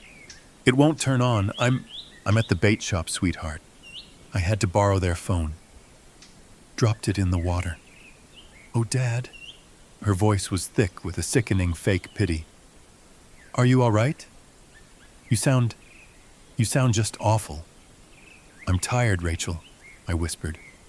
"I'm just so very tired." I let the silence sit for a moment. The trip was a bad idea. I continued pushing the hook deeper. "Being alone up here, it just gives me too much time to think. And you were right, honey." "Right?" she asked, her voice suddenly cautious. "Right about what, Dad?" "About the house," I said. I let my voice break. You were right. It's too big. It's too empty. Last night, all those police cars, the sirens, it scared me so badly, Rachel. I can't be alone there anymore. I heard a muffled sound, a sharp thump, like she had slammed her hand over the receiver to whisper to Grant, who I knew was right beside her. She came back on the line, her voice now dangerously soft, like a spider spinning silk. Oh, Dad, that's not a bad thing to admit. It's a very big step. We're here for you. You know that. I know, I said. And I've been thinking about what you said. About moving in with you. About downsizing. Yes, Dad, she breathed. I could hear the excitement, the greed vibrating just beneath the surface of her concern. I want to do it, Rachel, I said, letting out a final shuddering sigh of surrender. I want to give you the house. I want you and Grant to have it. I'm done. I'm too tired to fight anymore. For 3 full seconds, there was absolute silence. I thought the line had disconnected. Then I heard it. A sob. A loud, theatrical, utterly fake sob of pure, unadulterated joy. "Oh, Dad!" she wailed, her voice thick with crocodile tears. "Oh my God! That's the best decision, the right decision. You won't regret this. We'll be so happy. We'll take such good care of you. Grant will be so thrilled. I'll bet he will." I thought my stomach churning. I want to get it over with, I said, pushing the final piece of the trap into place. I don't want to drag this out. I'm tired of making decisions, Rachel. I just want it to be over. Of course, Dad. Whatever you want. Whatever is easiest for you. This was the test. If she was truly desperate, she would jump at this. Can we just go to the lawyer tomorrow, sign the papers? I don't want to go back to that house again until it's yours. Tomorrow, she gasped. The word was a shot of pure adrenaline. Yes, absolutely. That's perfect. I'll call Ms. Diaz, our lawyer. She handles all our real estate. I'll set it up for the morning. Oh, Dad, you're doing the right thing. You're finally letting us take care of you. Our lawyer, Ms. Diaz. They already had a lawyer on retainer. Of course they did. Okay, sweetheart, I whispered. Okay. I'll drive back tonight. That's wonderful. Just come straight to our apartment when you get back, okay? Don't even go to the house. You can stay with us tonight. Just come to us. We'll handle everything. Okay, I said. I'll see you tomorrow. I hung up the phone. I placed it on Milo's desk. I looked at my oldest friend. His grim expression had been replaced by a slow, cold smile. She took the bait, boss, he said, like a starving shark. I replied, the ice in my veins spreading. She didn't even hesitate. I was still holding the burner phone to my ear. Okay, sweetheart, I whispered. Okay, I'll drive back tonight. That's wonderful. Just come straight to our apartment when you get back, okay? Don't even go to the house.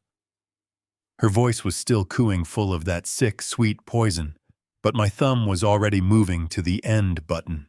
I was pulling the phone away from my ear, already turning to look at Milo. But before my thumb could connect, the line crackled. It wasn't a disconnect.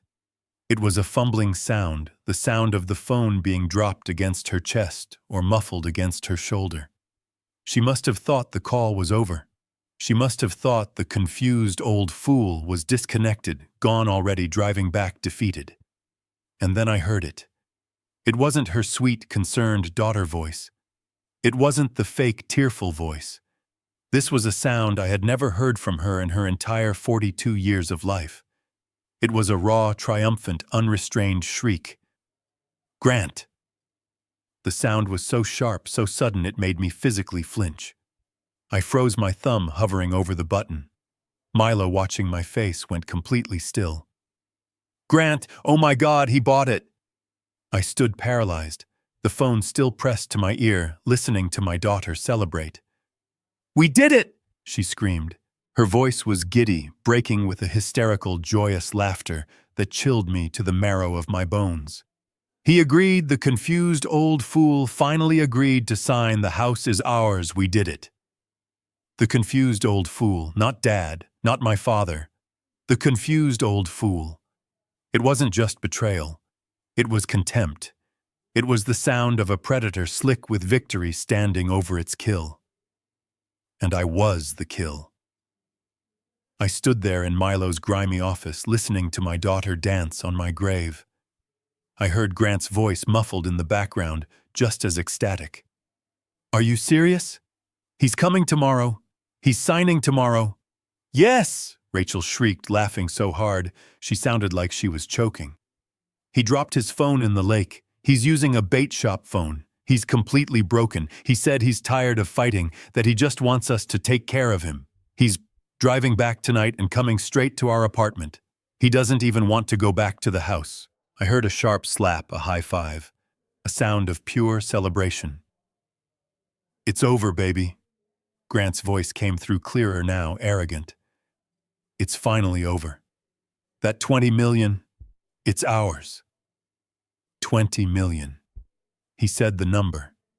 They weren't just stealing my home. They were liquidating my entire life, my legacy, Clara's legacy.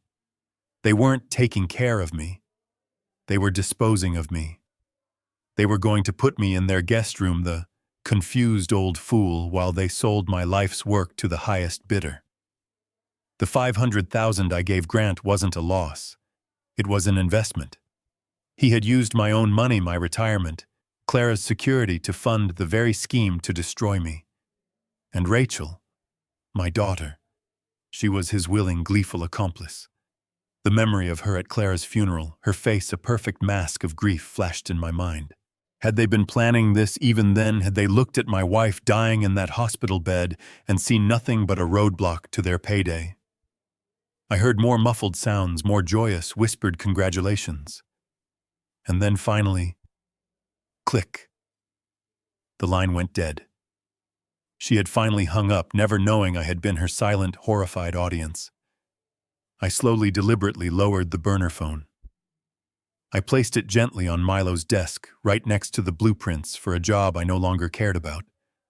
The workshop was silent. Even the big industrial fans seemed to be holding their breath. I didn't say a word. I just looked at Milo. He just looked at me. His face was hard, his eyes dark with a shared, terrible understanding. He had seen it all in my expression. He didn't need to ask what I'd heard. The confused old fool. The words hung in the air between us. Nothing needed to be said. Milo nodded once, a short, sharp gesture. He turned, picked up his own office phone, and started dialing. Ms. Diaz was ready. I didn't go to their apartment. I didn't drive back. I couldn't. Instead, I went back to Milo's. I spent the night on the lumpy cot in his office, surrounded by the familiar, honest smells of motor oil and welding flux. I didn't sleep. I just stared at the shadows on the ceiling, listening to the old building groan and settle in the night. I was a general preparing for the most important battle of my life. The next morning, I didn't shave. I didn't shower. I put on the clothes I'd been wearing for 2 days. My oldest flannel shirt, the one with a small paint stain on the cuff. My denim work jeans worn thin at the knees. My steel-toed boots scuffed and caked with old mud. I looked in the grimy mirror in Milo's workshop bathroom. I looked exactly like the man they wanted me to be, the confused old fool. Defeated, grieving, and malleable.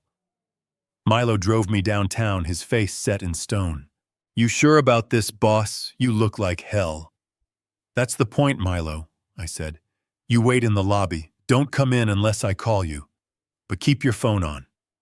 Ms. Diaz's office was on the 19th floor of a glass tower that scraped the sky.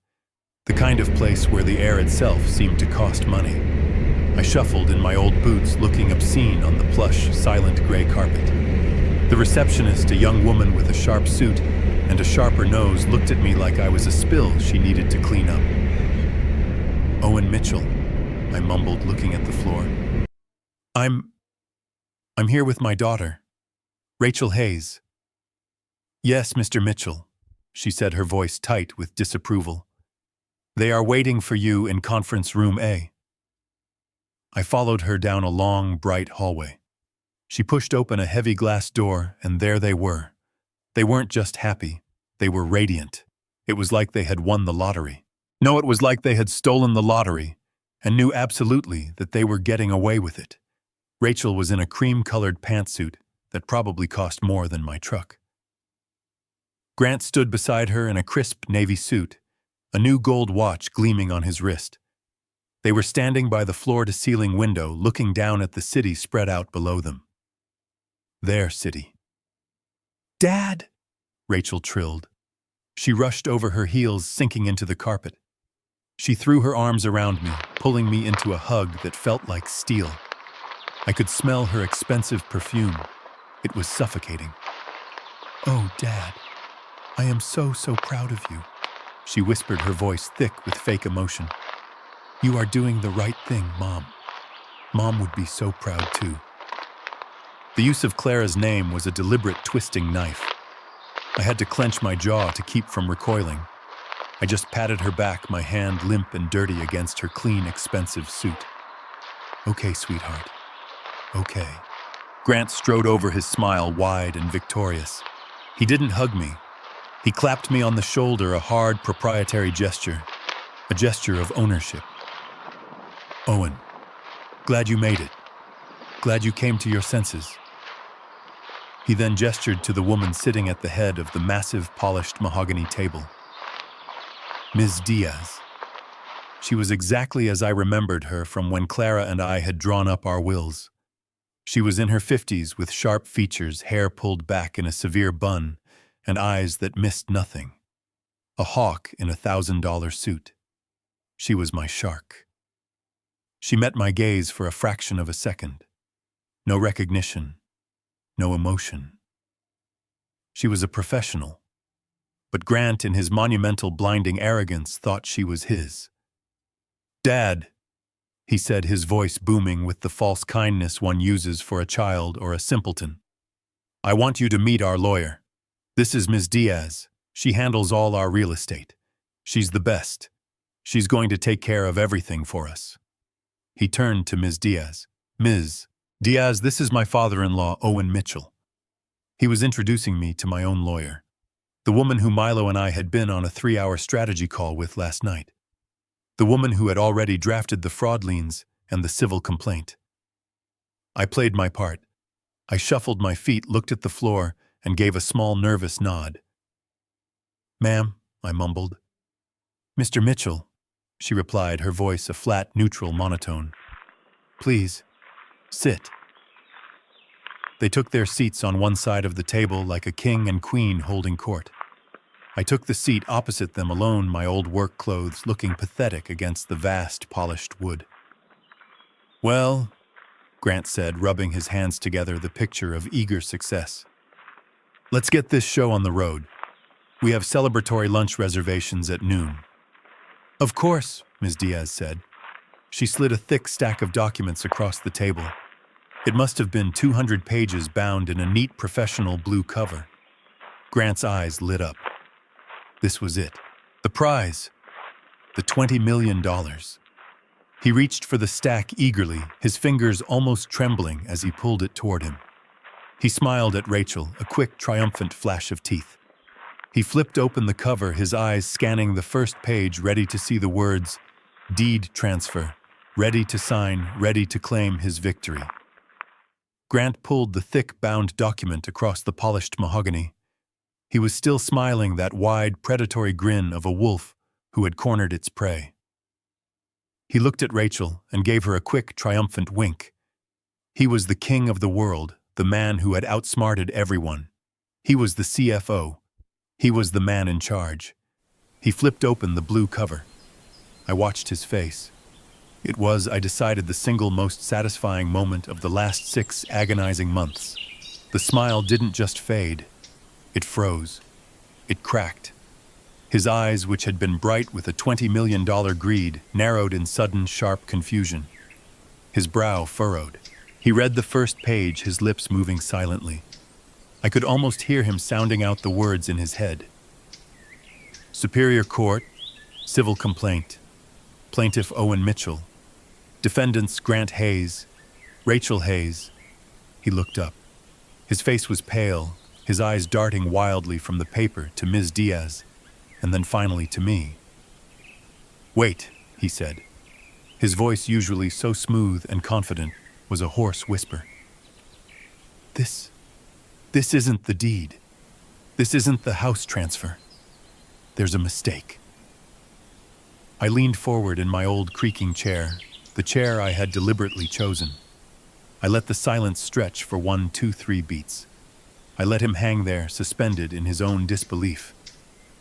"No, Grant," I said.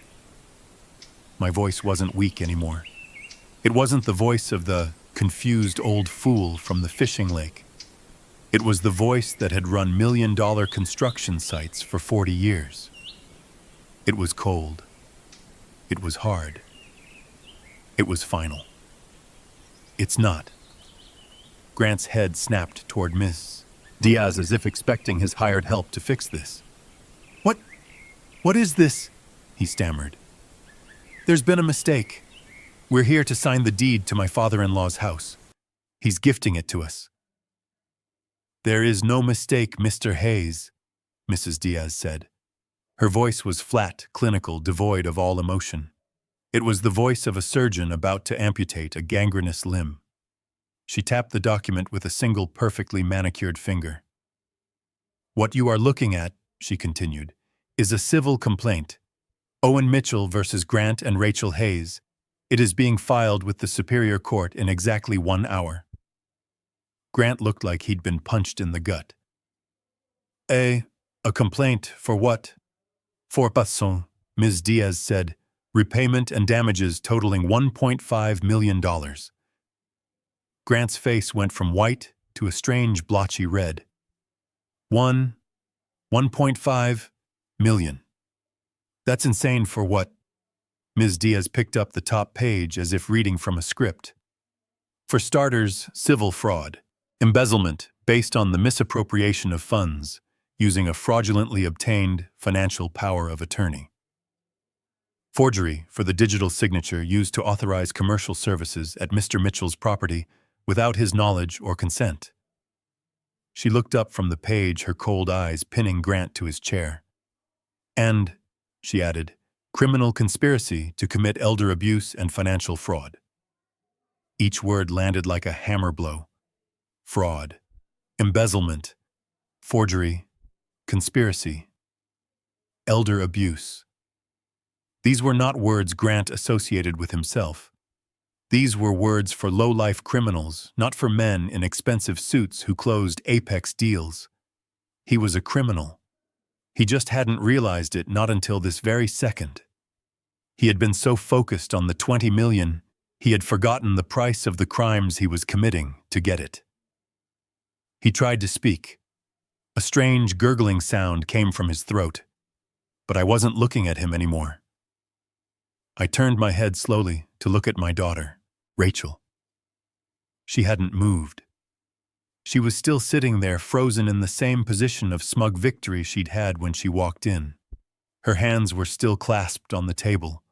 Her smile was still on her face. But it was no longer a smile. It was a grotesque, paralyzed mask, a rictus of terror. The blood had drained from her face so completely that her expensive makeup stood out like paint on a statue. She looked like she was going to be sick right there on the $19,000 conference room carpet. She stared at the document. She stared at her husband. And then slowly her head turned. Her movements were robotic, like a doll whose strings had been cut. She looked at me. She wasn't looking at the confused old fool. She wasn't looking at the grieving widower.